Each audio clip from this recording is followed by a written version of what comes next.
कर रहे थे। तुम्हें बताओ यूही, ऊपर वाले को मानते हो? मुझे नहीं पता यार। क्या? अबे बता ना। हाँ, मुझे सच में नहीं पता। मुझे नहीं लगता कि सब कुछ ईश्वर ही कर रहा है, लेकिन कोई तो है जो दुनिया चला रहा है। तो तुम्हारा मानना है जो रॉबिन के साथ हुआ वो ऊपर वाले की मर्जी के साथ हुआ? तुम यही कहना चाह रहे हो बस ना? करना। तो रुको जरा, सबर करो। मुफ्ती साहब, मेरा एक सवाल था कि किसी को शक शुबा हो कि खुदा है या नहीं है, तो इस जवाब के लिए वो चाह रहा है कि मैं इल्हाद और मजहब दोनों को पढ़ूं और पढ़ करके खुद से तहकीक करके जानूं कि खुदा है कि नहीं है।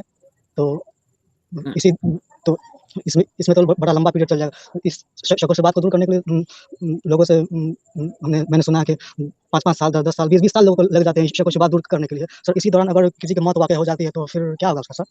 देखें भाई, अगर अल्लाह ताला के वजूद और उसकी वहदानियत और रिसालत जो बुनियादी हैं, फंडामेंटल्स हैं ईमान के, अगर उसमें किसी को शक व शुबा है और इसी शक की हालत में वो मर जाता है तो उसका ठिकाना जहन्नम है। इसलिए कि वो हालत कुफ्र में मरा है। ईमान नाम है यकीन का, कि आप किसी चीज के ऊपर यकीन रखें, और यकीन और शक दोनों एक साथ जमा नहीं हो सकते। तो अगर आपको इन बुनियादी बातों में शक है और इस हालत में मौत आती है तो इसका मतलब ये है कि बगैर ईमान के मौत आई है, और बगैर ईमान के खात्मा अगर हो तो इंसान का ठिकाना जहन्नम होगा, जन्नत नहीं। हाँ, अगर इसके अलावा मसलन किसी चीज के, मसलन कोई हदीस है या कुरान की कोई आयत है, उसकी समझ में किसी को शक है कि यार कुरान की आयत जो है समझ में नहीं आ रही है, आयत के ऊपर शक नहीं, आयत की जो अंडरस्टैंडिंग है उसके ऊपर शक है, और वो तहकीक कर रहा है, तहकीक करके किसी नतीजे पर नहीं पहुंचा और इस हालत में उसका इंतकाल हो गया, तो उसका खात्मा ईमान पर हुआ है। जो बुनियादी चीजें 7 वो अमन भी हैं, 7 चीजें हैं कि जिनके ऊपर ईमान लाना जरूरी है, उस पर उसका ईमान है। बाकी चीजों के ऊपर वो तहकीक करते हुए मरा है, तो उम्मीद है कि अल्लाह ताला उसको जन्नत में दाखिल करेगा। फिर उसके साथ जुल्म नहीं हो गया? कैसे जिसके जिसके दिमाग में शक शुबा था कि खुदा है या नहीं है, फिर वो उसी वो शक व शुबा अगर अल्लाह ने डाला हो, वो शक व शुबा अगर अल्लाह ताला ने डाला हो, तब तो भाई जुल्म होगा। वो शक व शुबा कहाँ से आया? उसी उसी खुद उसका अपना पैदा करता है ना।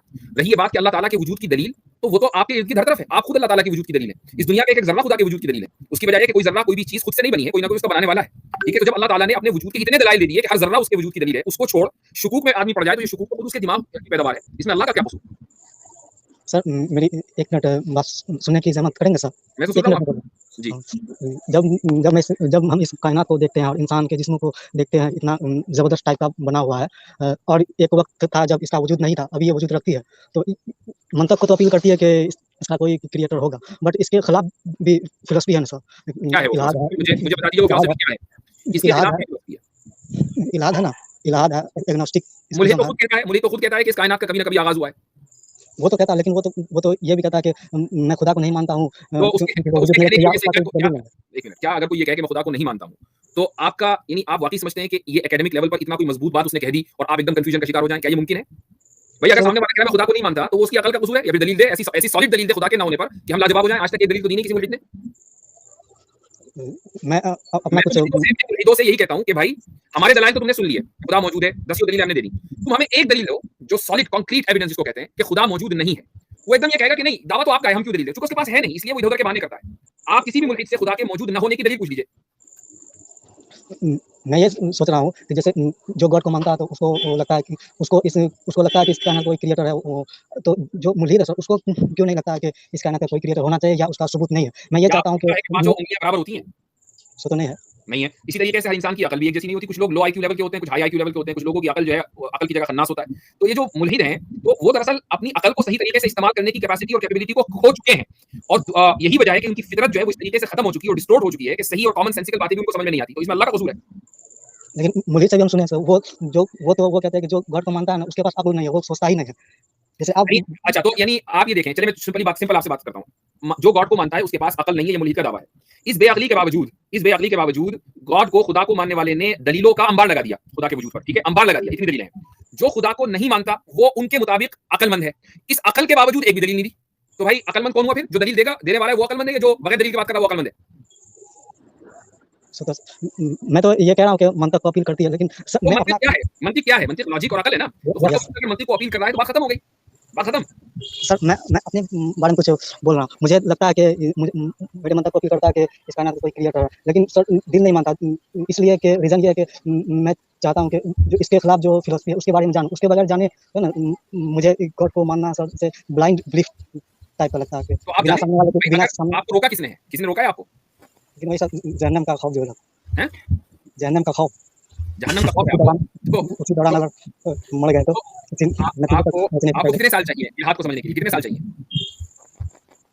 मैंने देखा लोगों को 18-20 साल लग गए हैं। नहीं, मैं आपको पूछ रहा हूँ, आपको कितने साल चाहिए इल्हाद को समझने के लिए? अब जितने सालों में समझ में आ जाए। देखें, मैंने आपको एक स्टैंडर्ड दिया है। वो स्टैंडर्ड ये है कि मुल्हिद के पास खुदा के मौजूद न होने की कोई कॉन्क्रीट दलील नहीं है। ठीक है, कोई भी दलील नहीं। आप कितना पढ़ लें, रात को जमीन सुबह से लेकर शाम तक पढ़ते रहें, 100 साल तक पढ़ते रहें, दलील नहीं मिलेगी। हाँ, जो खुदा के मानने वाले हैं उनके दलाइल के ऊपर मुहाकमा मिलेगा, उनके दलाइल के ऊपर क्रिटिसिज्म मिलेगा। That's a different story. इससे ये बात साबित हो गई कि जो खुदा को मानने वाले हैं उनके पास दलाइल है, जो खुदा को नहीं मानने वाले हैं उनके पास कोई दलील नहीं। तो आप इल्हाद को क्या पढ़ेंगे जब उनके पास दलील ही नहीं है? सर आप सर कैसे किस लॉजिक के बेस पे कहते हैं कि गॉड है, जरा आप हमें बता सकते हैं? आप यार आपने इतना बेसिक सा क्वेश्चन किया है। हमारे सामने सिंपल कॉमन सेंसिकल आर्गुमेंट है। आर्गुमेंट क्या? मैंने अभी शुरू में इसकी तरफ इशारा भी किया कि दुनिया की छोटी से बड़ी चीज, उसके पीछे कोई ना कोई सबब है, वो खुद से खुद वजूद में नहीं आई है। ठीक है, तो कायनात जब खुद से खुद वजूद में नहीं आई है और कोई भी चीज खुद से खुद वजूद में नहीं आ सकती है, तो यकीनन उसको कोई मौजूद करने वाला है। उसी मौजूद करने वाले को हम खुदा कहते हैं। इसमें क्या मसला है? मेरा मसला यहाँ पे ये है सर, जिस लॉजिक आपने लगाया ना सर, तो मुझे भी सर इसके खिलाफ भी आर्गुमेंट पेश करते हैं ना, यही बात है। वो क्या आर्गुमेंट है? क्या कोई ऐसी चीज है मुल्हिद के पास कि वो खुद ब खुद वजूद में आ गई हो? क्या कोई इसकी मिसाल है? ये जो मुल्हिद आपके पीछे बोल रहा है उसको क्या खुदा के आर्गुमेंट दे दे? जी जी है ना, मेरे पीछे नहीं है, कोई नहीं। नहीं, मजाक में मेरे पीछे आवाजें आ रही थी, डोंट माइंड। जी, मैं सर 2-3 साल पहले बहुत मजहबी हुआ करता था, लेकिन अल्लाह ताला आपको दोबारा मजहबी करे। मैं आपसे सिर्फ ये पूछ रहा हूँ कि क्या दुनिया में, इस कायनात में आपके पास कोई एक, I am only asking one, कोई एक एग्जांपल है जो खुद से वजूद में आ गई हो वो चीज? सो तो नहीं है। फिर जब नहीं है, अच्छा, और ऐसी कितनी काउंटलेस चीजें हैं, काउंटलेस क्या, हर चीज है कि जिसके पीछे सबब है, जिसको कोई ना कोई वजूद करने वाला है, मौजूद करने वाला है, उसके पीछे सबब है। तो जब आपके पास कोई एक भी चीज ऐसी नहीं है जो खुद ब खुद वजूद में आई हो, हर चीज का कोई ना कोई मौजूद करने वाला है, ईजाद करने वाला है, वजूद बख्शने वाला है, तो फिर आपको प्रॉब्लम क्या है उस मुझे को मानने में? I don't know. मतलब मुझे हैरत है, सिंपल सी बात है, मुझे हैरत है कि आप चंद साल पहले मजहबी हुआ करते थे और फिर आप इन यानी उल्टे सीधे चैनलों को देखकर कंफ्यूजन का शिकार हो गए और आपने इतनी बुनियादी बात के ऊपर गौर नहीं किया। आप गौर करें। आज मैं आपको दावा दे रहा हूं, आप मुझे कोई एक चीज ला दें जिसके बारे में ये दावे से कहा जा सकता हो 100% एक्यूरेसी के साथ कि ये खुद ब खुद वजूद में आई है। नहीं है, नहीं है। तो इसीलिए मैंने कहा कि आप खुद, मैं, हमारे इर्द गिर्द एक जर्रा खुदा के वजूद पर दलील है। मुझे हैरत है कि आप इस तरीके से इस शैतानी दजल और फरेब का शिकार हो गए। बिल्कुल। दुआ कीजिए। हजरत इनसे मैं ये भी चीज पूछना चाहता हूँ, बड़े सिंसियर भाई लग रहे हैं आपकी मौजूदगी, मुख्तसर कि आपने कहा कि मुल्हिद ये कहते हैं कि जो मोमिन है उसमें अकल नहीं होती, हमें अकल होती है। तो कभी आपने ये सोचने की कोशिश की है कि वो जिसको अकल कह रहे हैं कि इनके पास नहीं है, मेरे पास है, यानी मुल्हिद के पास है, मोमिन के पास नहीं, वो अकल है क्या, वो कहते किसे हैं? इस पे भी जरा गौर कीजिएगा। ठीक है, शुक्रिया। हाँ, और इस स्टैंडर्ड पे हमेशा गौर करें कि जो अपने आप के अकल होने का, जो साहिब अकल होने का दावा कर रहा है, वो दलील में फसड्डी, उसके पास एक भी दलील नहीं। और जिसको बेअकल कह रहा है उसके पास दलीलों के अंबार हैं। तो भाई बेअकल कौन है और बाअकल कौन है, इससे तो खुद ही बहुत समझ में आ जाता है। क्यों इश्तियाक साहब? जी सो तो बात है। तो अगर आपको वाकई जहन्नम का इतना खौफ है तो क्यों आप ईमान में वापस दाखिल नहीं हो जाते, जबकि आपके सामने इतनी वाज़ेह बात आ गई है और आप स्पीचलेस हो गए, आपके पास उसका जवाब नहीं है। तो you have no other option but to accept ईमान। मुझे बताइए, आपके पास ऑप्शन है ईमान के अलावा?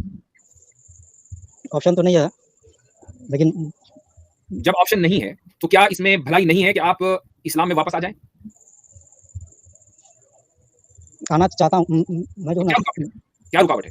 मैं मानने की कोशिश करता हूँ, लेकिन माइंड में यही आता है कि तुम सामने वाले के आर्गुमेंट को बिना जाने, सामने वाले का आर्गुमेंट अगर होगा तो मैं वही कह रहा हूं, अगर आर्गुमेंट होगा तो मैं आपसे कहूंगा कि प्लीज जाइए और जान लीजिए। आर्गुमेंट है ही नहीं तो क्या जानेंगे? सामने वाले का आर्गुमेंट है ही नहीं खुदा के अदम वजूद पर, खुदा के मौजूद न होने पर सामने वाले का आर्गुमेंट नहीं है। हाँ, मुसलमानों के जो आर्गुमेंट है उन पर क्रिटिसिज्म है, वो तो हर चीज के ऊपर क्रिटिसिज्म होता है। दुनिया में कोई भी चीज हर चीज के ऊपर आप क्रिटिसाइज कर सकते हैं, उससे क्या फर्क पड़ता है? तो आपके पास सीरियसली कोई दूसरा ऑप्शन नहीं है। जब ऑप्शन नहीं है तो आप ईमान में वापस आ जाएं, और सूनर इज बेटर, जितना जल्दी आएंगे उतना बेहतर है, क्योंकि किसको क्या पता है कि दुनिया कितने दिन की है और जिंदगी कितने दिन की बाकी है। तो तहकीक करते रहे, वापस आके तहकीक करते रहे, कोई मसला नहीं। वापस आके तहकीक करने पर तो फिर मैं एक चीज को हक मान लिया हूँ, फिर मैं न्यूट्रल होकर तहकीक नहीं ना। नहीं, देखिए मैं अपनी मिसाल देता हूँ। मैंने तहकीक की है इल्हाद के ताल्लुक से, कैसर अहमद राजा साहब हैं, आमिर हक साहब हैं, हम सबने तहकीक की है इल्हाद के ऊपर और अपने ईमान को खोए बगैर तहकीक की है अल्हम्दुलिल्लाह। और उस तहकीक के नतीजे में हमारा ईमान मजबूत ही हुआ है, कमजोर नहीं हुआ। तो किसी भी चीज के ऊपर तहकीक करने के लिए ये कोई जरूरी नहीं है कि आप जो पहले से किसी चीज को ऊपर बिलीव करते आ रहे हैं उसको छोड़ दें। ये कहाँ का उसूल है? इश्तियाक साहब इसको इस तरह समझें कि एक साइंटिस्ट होता है, वो साइंस पर ईमान रखता है ना, मगर लेबोरेटरी में रिसर्च करता रहता है। किसी ने आज तक उसको बायस कहा, किसी ने आज तक कहा ये तो चूंकि पहले साइंस पे मानता है तो ये साइंसी उसूलों के मुताबिक ही समझेगा? नहीं, एक इंसान मोमिन रहकर भी तनकीदी तहकीक कर सकता है, इसमें कोई हर्ज नहीं। तो ये कहना कि भाई अब चूंकि मैं मुसलमान हो जाऊंगा या मैं ईमान ले आऊंगा तो मैं बायस्ड हो जाऊंगा, मैं न्यूट्रल तहकीक नहीं कर सकूंगा, व्हाई नॉट? आप सवाल करें, न्यूट्रल तहकीक करें, कोई आपको रोक नहीं सकता। तो बहरहाल काफी वक्त आपके साथ गुजारा है। अगर आप चाहते हैं कि वाकई आप सुकून जिंदगी गुजारें, इस वक्त आपका जहन जो है निहायत कंफ्यूजन का शिकार है, और ये कंफ्यूजन जो है वो कंफ्यूजन इसलिए है कि आपने बगैर टूल्स के उस मैदान में कदम रख दिया है कि जहां पर आपको कदम कदम पर टूल्स की जरूरत है। आप मसलन किसी बिल्डिंग को खड़ा करने के लिए आपको चिनाई का और जनाब जितने भी मटेरियल है वो सब चाहिए। अब आप बिल्डिंग खड़ा करना चाहते हैं और मटेरियल आपके पास है नहीं, टूल्स आपके पास है नहीं, तो कंफ्यूजन तो होगा ही। लिहाजा आपके लिए बेहतर यही है कि आप किसी एक जाविये को पकड़ें और उसके बाद फिर तहकीक करते रहें। तो इंशाल्लाह मैं आपको दावत देता हूं बल्कि अभी कि आप अपने ईमान को बचाएं, ला इलाहा इल्लल्लाह मुहम्मदुर रसूलुल्लाह पढ़ें और मजबूती के साथ उस पर जाएं, उसके बाद तहकीक करते रहें। ठीक है? ठीक है। शुक्रिया। अस्सलाम। सलाम।